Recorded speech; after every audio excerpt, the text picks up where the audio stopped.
မင်္ဂလာပါခင်ဗျာ ALD ကအပတ်စဉ်တင်ဆက်နေတဲ့ Editor စကားဝိုင်းအစီအစဉ်ကနေကြိုဆိုလိုက်ပါတယ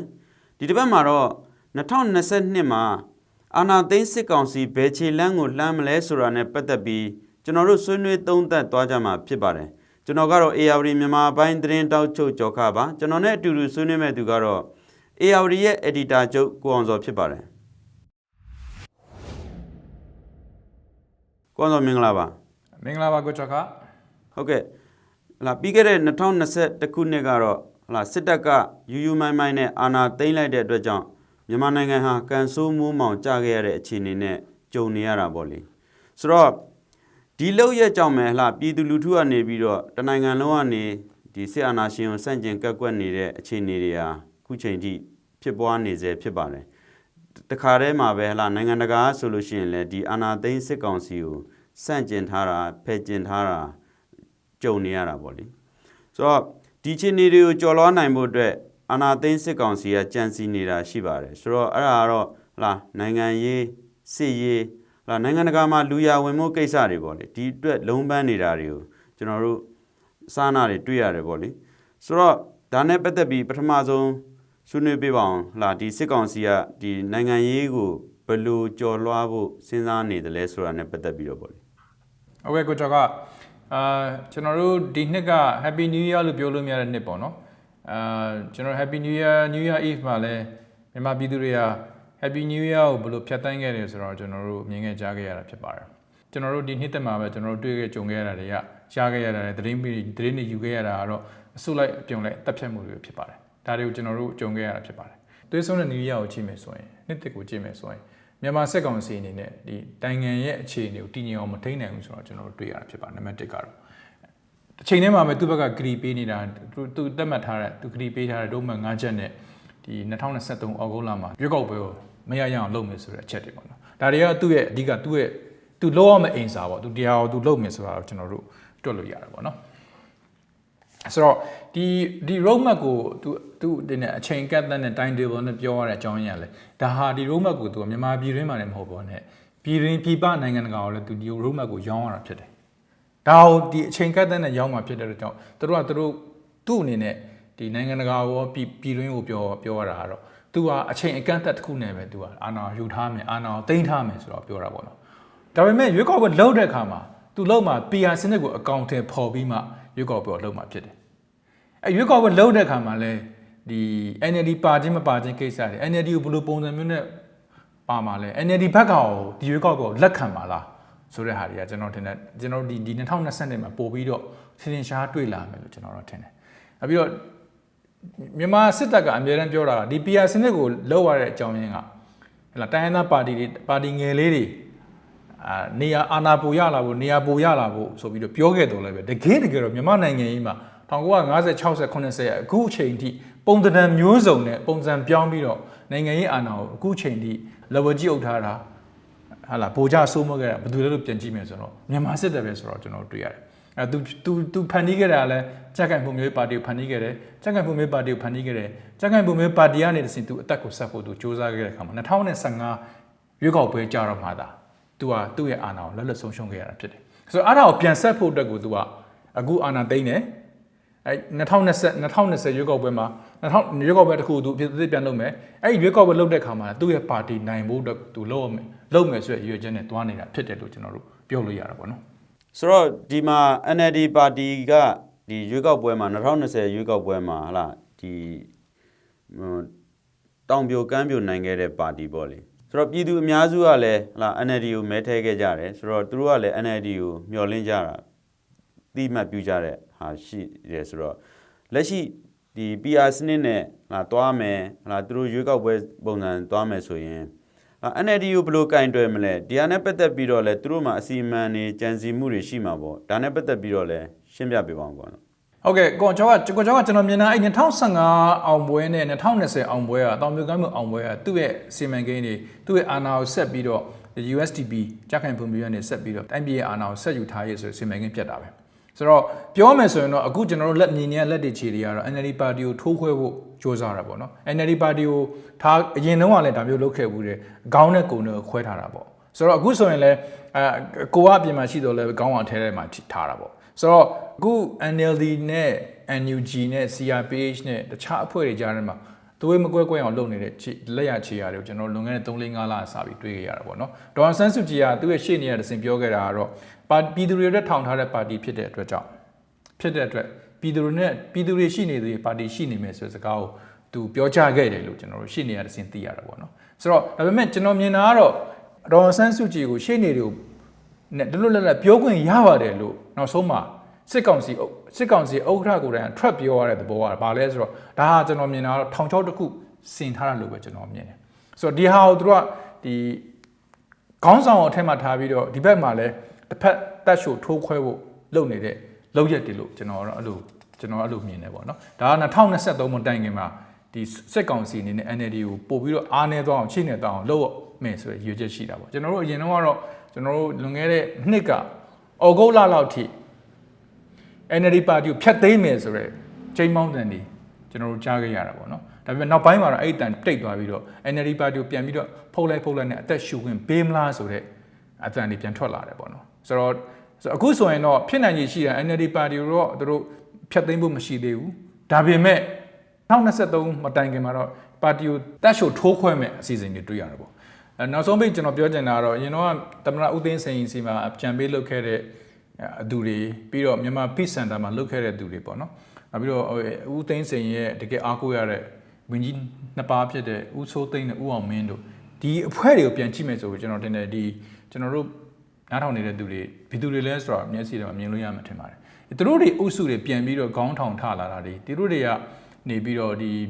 ီအခုအချိန်ရလာနေတဲ့ NUG CRPH PDF စတာတွေပြင်နိုင်ငံတကာမှာမင်းအောင်နိုင်အတွက်ထွက်ပေါက်ရရေးကိစ္စတွေမှာသူတို့ရဲ့အဆက်အသွယ်တွေနဲ့ပြန်ပြီးတော့ခေါင်းထောင်ထပြီးတော့ကူညီနေတယ်အထက်နဲ့အပြင်ချိတ်ဆက်လှုပ်ရှားမှုတွေကိုလည်းထိုးခွဲဖို့စ조사နေတဲ့ခြေရလက်ရတယ်ကိုကျွန်တော်တို့မြင်လာတယ်2020မှာပုံမြင်ရမယ်လို့ကျွန်တော်သုံးသပ်လို့ရပါတယ်ဒါကတော့နိုင်ငံရေးရဒီစစ်ကောင်စီရဲ့ကြံစီနေတဲ့ထဲကအစိပ်ပိုင်းတချို့ဖြစ်မှာပေါ့လေဟုတ်ပါတယ်အဲ့ထဲမှာခုနပြောလို့ PR စနစ်ဆိုတာလည်းနောက်ဆုံးပိတ်သူတို့ဒီစစ်တပ်ကရေရှည်မှာအာဏာကိုလွှမ်းမိုးထားနိုင်ရေးထိန်းချုပ်ထားနိုင်ရေးစုပ်ကိုင်ထားနိုင်ရေးချဲလဲနိုင်ရေးအတွက်ပေါ့လေဒီဟာတွေကိုစ조사နေတယ်ဆိုပြီးတော့နိုင်ငံရေးသူတေသီတွေကလည်းဒီပေါ်မှာသုံးသပ်ထားတာလည်းရှိပါတယ်ဒါပေမဲ့ PR စနစ်ကိုမထောက်ခံတဲ့ပါတီကြီးတွေပါတီတချို့ပါတီတွေအများစုရှိတာကိုကျွန်တော်တွေ့ရတယ်လေဟုတ်တယ်မလားတကယ်တော့ပါတီငယ်လေးတွေနဲ့စစ်တပ်နဲ့နီးစပ်တဲ့ပါတီတွေကြက်ခိုင်ဖွံ့ဖြိုးလို့ဟာမျိုးတွေရောက်ကပဲအ ਨੇ စုကပဲ PR စနစ်နဲ့ပတ်သက်ပြီးလက်ခံကြတာထောက်ခံကြတာကိုကျွန်တော်တွေ့ရပါတယ်ဟုတ်ပါတယ်ဒီစစ်ကောင်စီကဒီ PR စနစ်နဲ့ပတ်သက်ပြီးဆွေးနွေးမယ်လုပ်တဲ့အချိန်မှာတကယ်ကိုရွေးကောက်ပွဲမှာ NLD တို့ပါတီနဲ့အတူတူတိုင်းသားနယ်မြေတွေမှာတကယ်ကိုအားကောင်းမောင်းတန်နဲ့နိုင်ငံရေးကဂုဏ်သိက္ခာဩဇာကြီးတဲ့နိုင်ငံရေးပါတီတွေကတော့ဒီအနိုင်ရပါတီတော်တော်များများကတော့ဒီအောင်မတက်ခဲ့ကြဘူးပေါ့လေကြမ်းခိုင်ရဲလွဲပြီးတော့ဆိုတော့ဒီရွေးကောက်ပွဲမှာပြည်သူလူထုရဲ့မဲမရတဲ့နိုင်ငံရေးပါတီလေးတွေနဲ့အဲ့လိုစုဖွဲ့ပြီးတော့သူတို့ဒီဖန်တီးနေတာကိုလည်းကျွန်တော်တို့တွေ့ရပါတယ်ဒီ PR စနစ်ကိုကောင်ထည့်ဖို့လုပ်တဲ့ဟာပေါ့လေဆိုတော့နောက်ထပ်မေကွန်းတွားကျင်တာကတော့ကိုအောင်ဆိုဒီအဲ့ဒါတော့ဒီခုနစစ်ရေးအခြေအနေပေါ့လေစစ်ရေးအခြေအနေကိုကြည့်မယ်ဆိုလို့ရှိရင်2022မှာတော့တိုက်ပွဲတွေကပို့ပြီးတော့အချိန်မြင့်လာမယ်လို့မျှော်လင့်ရပါတယ်ဘာကြောင့်လဲဆိုတော့ဒီစစ်တပ်ကဒီအာဏာသိမ်းလိုက်မှုကြောင့်ပဲအရင်တော့ကျွန်တော်တို့မျှော်လင့်မထားတဲ့မသိထားရတဲ့အခြေအနေတွေကအများကြီးပြောင်းလဲသွားတယ်အဲ့ဒီထဲမှာPDF လို့ပြည်내နဲ့တိုင်းတွေမှာပေါ်လာတယ် PDF လို့ပြည်သူ့ကာကွယ်ရေးတပ်တွေပေါ်လာတယ် KNDF လို့ CDF လို့အဖွဲ့တွေပါဝင်ဒီမြေတောင်ပေါ်မြေပြန့်နေရာမျိုးမှာပေါ်လာတာတွေ့ရတယ်တချို့ဆိုလို့ရှိရင်တိုင်းသားနယ်မြေတွေမှာတင်တန်းတွေအားကောင်းကောင်းနဲ့အချိန်ယူပြီးတက်နေကြတော့မှရှိပါသေးတယ်ဆိုတော့ဒီဟာတွေကလည်းပြန်ပြီးတော့တင်တန်းဆင်းပြီးတော့ပြည်내နဲ့တိုင်းတွေမှာဖြန့်ကျက်ပြီးတော့လှုပ်ရှားကြမဲ့အခြေအနေတွေကိုကျွန်တော်တို့တွေ့ရပါတယ်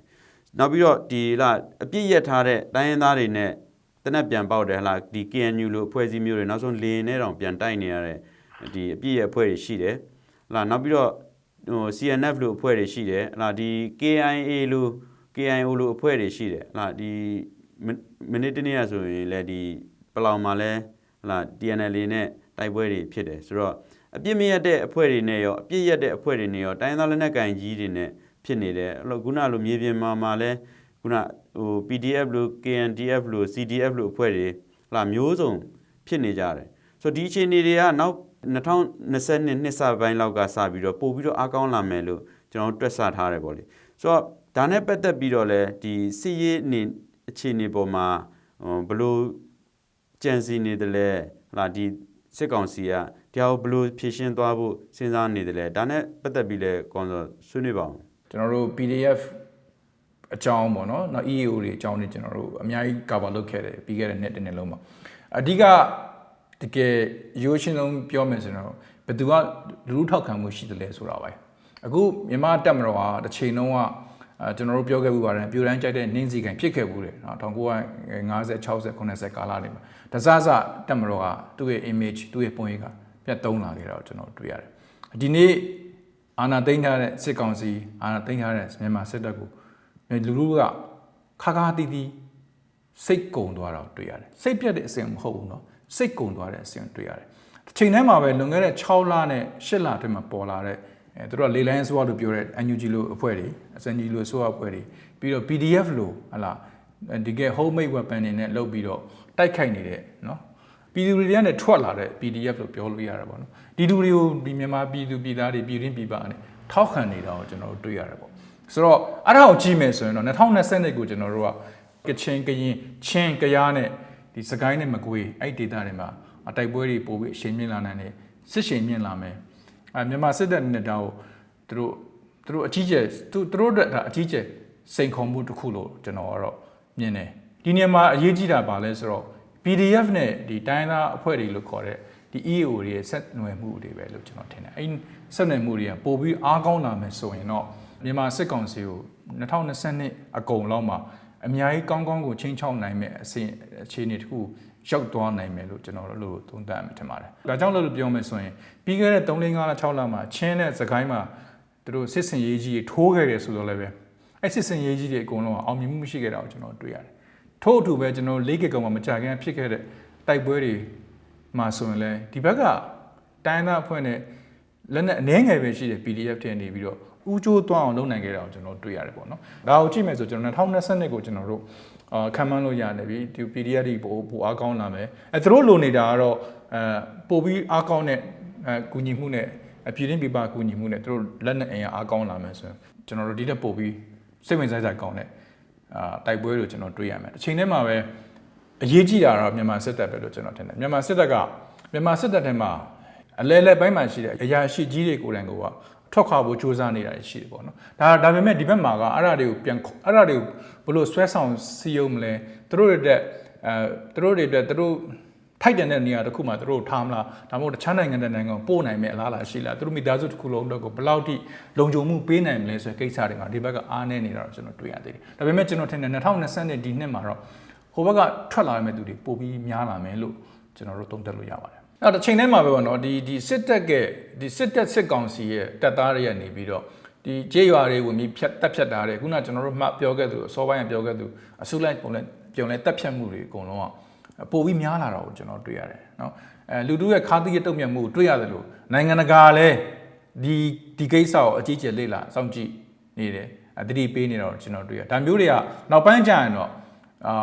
့ဒီလိုလူသားတွေလုံခြုံမှုမရှိတော့သူတို့ဘဝလုံခြုံမှုမရှိတော့ဘူးဆိုရင်သူတို့ဘဝလုံခြုံမှုကိုတကယ်စောင့်ကာဝယ်စောင့်ရှောက်ပေးရမယ်လက်နက်ကန်တက်တစ်ခုကနေဒီလိုအကြီးကျယ်တပ်ဖြတ်နေတယ်ဟာလားတပ်ဖြတ်နေတယ်ရန်ကားနေတယ်ဆိုရင်တော့နိုင်ငံတကာကဘာလုပ်မလဲဆိုတော့မိကုန်းကလည်းဘေးပတ်ဝန်းကျင်နိုင်ငံတွေရော UN ကိုရောမြန်မာအရေးစိတ်ဝင်စားတဲ့အနောက်နိုင်ငံတွေရောကျွန်တော်ထင်တယ်အဲ့ဒါအကြီးကျယ်ဖြည့်ရှင်းရမယ့်ကိစ္စတစ်ခုဖြစ်လာမယ်လို့ကျွန်တော်ထင်ပါတယ်ပြီးခဲ့တဲ့အယက်သားအစိုးရလက်ထက် NLD အစိုးရလက်ထက်မှာပေါ့လေဒီနိုင်ငံတကာဆက်ဆံရေးနဲ့နိုင်ငံတကာနဲ့ကုလူဆက်ဆံမှုတွေဟာမြန်မာနိုင်ငံအနေနဲ့ဂုံရရောဩဇာရရောမြင့်မားလာခဲ့တာကိုကျွန်တော်တွေ့ရတယ်ဆိုတော့လက်ရှိအနာသိန်းစစ်ကောင်စီလက်ထက်မှာတော့နိုင်ငံတကာကတော့အစိုးရပြောထားသလိုပဲဖယ်ကျင်ပြီးတော့ထားခဲ့တဲ့အခြေအနေရှိတယ်ဥပမာတချို့နိုင်ငံတွေဆိုလို့ရှိရင်မြန်မာနဲ့တရားဝင်ဆက်သွယ်ခြင်းပေမဲ့လက်ရှိအခြေအနေရဆိုးဝါးလွန်းတဲ့လုပ်ရကြောင်းဒီမဆက်သွယ်ရဲပဲနဲ့ရှိနေတဲ့နိုင်ငံတွေလည်းရှိနိုင်တာပေါ့နောက်တစ်ခုက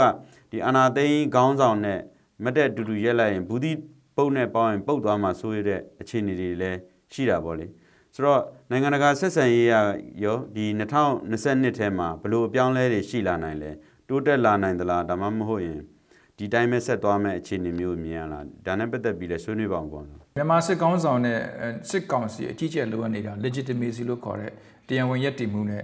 ကျွန်တော်တို့တရားဝင်အတိမတ်ပြုခံခြင်းပဲဖြစ်ပါတယ်ဆိုတော့ဒါတွေကိုသူတို့မရသေးတာကိုသူတို့ဒါကိုမရသေးတာကျွန်တော်တို့တွေ့ရတယ်ကျွန်တော်တို့အခုမကြသေးခင်ရပဲဟာလားဟိုအိန္ဒ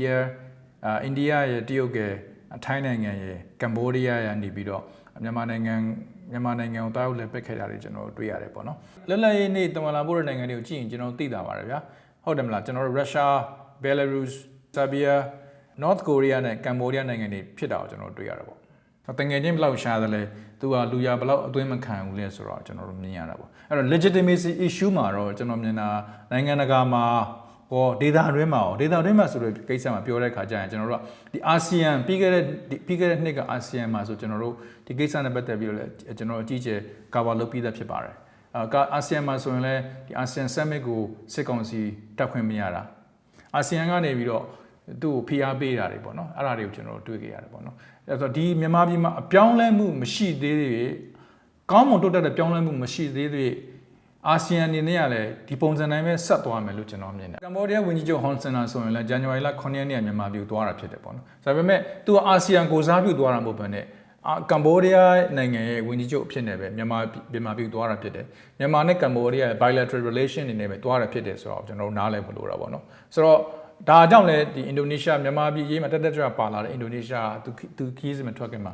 သူဖုန်းခေါ်ပြီးတော့မြန်မာပြည်ကိစ္စနဲ့ပတ်သက်ပြီးဆွေးနွေးတာပြုလုပ်ခဲ့ရတာပေါ့ဆွေးနွေးပြီးတဲ့အခါမှာလည်းမြန်မာပြည်မှာတိုးတက်မှုတွေမရှိခဲ့ဘူးဆိုရင်ဒီနှစ်မှာဆိုရင်လည်းအာဆီယံအနေနဲ့ non political person ကိုပဲဖိတ်မယ်ဆိုတာကိုအင်ဒိုနီးရှားသမ္မတဂျိုကိုဝီကနေပြီးတော့သူကပြောဆိုခဲ့တာရှိတယ်ပေါ့နော်ဒါအပြင် UN မှာဆိုရင်လည်းဥကြုံမိုးထုံပဲဆက်ပြီးထားခဲ့တဲ့ကိစ္စတွေကစစ်ကောင်စီအတွက်အရှိုက်ထိုးခံတဲ့ကိစ္စတွေပေါ့ဒါကိုကြည့်မယ်ဆိုရင်တော့2020မှာဆိုရင်လည်းသူ့ရဲ့ forecast ကကျွန်တော်ပြောရရင်တော့သူ့တရားဝင်မှုကိုသူ့ရဲ့လက်ခံမှုကိုရဖို့အတွက်သူကအသေးအတန်ကိုအကြီးအကျယ်ဆက်ပြီးစူးစမ်းအောင်မယ်လို့ကျွန်တော်တို့မြင်တယ်အာဆီယံဟွန်ဆန်နဲ့ဒီအင်ဒိုနီးရှားကိစ္စကိုကြည့်မယ်ဆိုကျွန်တော်တခုတော့သုံးသပ်လို့ရတာရှိတာအာဆီယံထဲမှာအကွဲကြောင့်တစ်ခုပေါ်နေလို့ကျွန်တော်တို့ပြောလို့ရတယ်နောက်ပြီးတော့ကျွန်တော်တို့ပြောခဲ့ဘူးတဲ့ CM ဆိုကျွန်တော်ပြောခဲ့ဘူးတဲ့ကမ္ဘောဒီးယားလာအိုဗီယက်နမ်မြန်မာပေါ့နော်အခုဆိုကမ္ဘောဒီးယားနေပြီးတော့ဟလာကျွန်တော်တွက်ခဲ့တယ်လို့ပဲကမ္ဘောဒီးယားလိုမြန်မာနဲ့စင်တူတဲ့အာဏာရှင်နိုင်ငံနေပြီးတော့မြန်မာကိုသူကအာဆီယံဖိတ်ဖို့ပြန်ပြီးစူးစမ်းတဲ့ပုံစံမျိုးတွေကျွန်တော်တို့တွေ့ရတာပေါ့နော်ဆိုတော့ဒါအာဆီယံနဲ့အကွဲကြောင့်တစ်ခုပေါ့ထုံနည်းတူပဲမြန်မာရဲ့အရေးကြီးဆုံးအိန္ဒိယနိုင်ငံဖြစ်တဲ့တရုတ်နိုင်ငံကိုလည်းကျွန်တော်မေ့မထားဘူးလို့တရုတ်ရဲ့အနေထားကလည်းဒီစစ်ကောင်းဆောင်ရဲ့တည်ငြိမ်မှုဘယ်လောက်ရှိလာမလဲဆိုတော့သူကစောင့်ကြည့်နေတာဖြစ်တယ်အဲ့တော့စစ်ကောင်းဆောင်ကလည်းစစ်ကောင်းဆောင်ရောစစ်ကောင်စီရောတကယ်ချွတ်ချုံကြသွားပြီဆိုရင်တော့သူကနောက်ဆုံးပိတ်ကြရင်တော့တရားအားထုတ်တရုတ်အားထားတဲ့ဇလန်နဲ့သူပြန်ရရမယ်လို့ပြန်သွားမယ်လို့ကျွန်တော်တို့ထင်တယ်ဟုတ်ကဲ့မြန်မာနိုင်ငံမှာလားဒီစစ်တပ်ကဒီအာဏာသိမ်းလိုက်တဲ့အကျိုးဆက်နဲ့ပတ်သက်ပြီးတော့နိုင်ငံရဲ့အခြေအနေကဘယ်လောက်ထိဆိုးဝါးသွားသလဲဒီလာမဲ့ဒီ2022အခုနှစ်ထဲမှာရောဘလို့အခြေအနေထိရင်းရိုင်သွားနိုင်တာရှိလဲဒါနဲ့ပတ်သက်ပြီးလည်းသုံးသပ်ပေးပါအောင်ကွာဟုတ်ကဲ့ကိုကျော်ကကျွန်တော်ထင်တာကတော့ဒီစီးပွားရေးကိုပြောမယ်ဆိုရင်တော့ဒီစီးပွားရေး forecast ကကျွန်တော်တိုင်းပြည်မှာတကယ်ကိုအနှုတ်လက္ခဏာတွေပိုများလာမယ်လို့ကျွန်တော်ထင်တယ်တရားဝင်ကုန်တယ်တဲ့ကိစ္စတွေပိုများလာမယ်စစ်ကောင်စီအနေနဲ့ဒီ border trade ပေါ့အထူးသဖြင့် border trade လို့ခေါ်တဲ့ဒီနယ်စပ်ကုန်သွယ်ရေးကိစ္စမှာတရုတ်ကိုသူအကြီးကျယ်သူချင်းကပ်မယ်လို့ကျွန်တော်ထင်တယ်စစ်ကောင်စီကခံထားတဲ့ဝန်ကြီးတွေကဒါကိုအကြီးကျယ်စူးစမ်းနေတာကိုကျွန်တော်တွေ့ရတယ်ပေါ့နော်ဆိုတော့ပြန်ပြီးခြုံပြောမယ်ဆိုရင်စီးပွားရေးမှာဆိုရင်တော့ခုနကျွန်တော်ပြောသလိုအနှုတ်လက္ခဏာတွေရှိသလိုအာဏာသိမ်းတဲ့အကျိုးဆက်ကတော့တိုင်းပြည်အဖက်ဘက်ကနေယိုရင်းကျဆင်းသွားခဲ့တာကိုကျွန်တော်တွေ့ရတယ်ပြီးတော့ကျန်းမာရေးပညာရေးစီးပွားရေးဗတ်ပေါင်းစုံကနေပြီးတော့ကျွန်တော်မြန်မာနိုင်ငံကြာဆုံးနိုင်ငံအဆင့်တစ်ခုရောက်သွားတယ်လို့ပြောရတယ်။ဘာကြောင့်လဲလို့ပြောမယ်ဆိုရင်ဖေဖော်ဝါရီလ 1 ရက်နေ့ကအာဏာသိမ်းခဲ့တဲ့အတွက်ကြောင့်ပဲဖြစ်တယ်လို့ကျွန်တော်တို့သုံးသပ်လို့ရပါတယ်။အဲဒါကြောင့်ကျွန်တော်တို့အခုဒီနေ့ဇန်နဝါရီလပထမပတ်2022နှစ်တည်းမှာကျွန်တော်တို့ဆွေးနွေးတဲ့ဒီ discussion မှာတော့ကျွန်တော် Happy New Year လို့ပြောလို့မထွက်တဲ့နှစ်တကူကိုဖြတ်တန်းခဲ့ကြတယ်လို့ပဲကျွန်တော်ပြောလို့ရမှာပေါ့ကိုကျော်ကဟုတ်ကဲ့ကိုအောင်စောကျေးဇူးတင်ပါတယ်ကျေးဇူးတင်ပါတယ်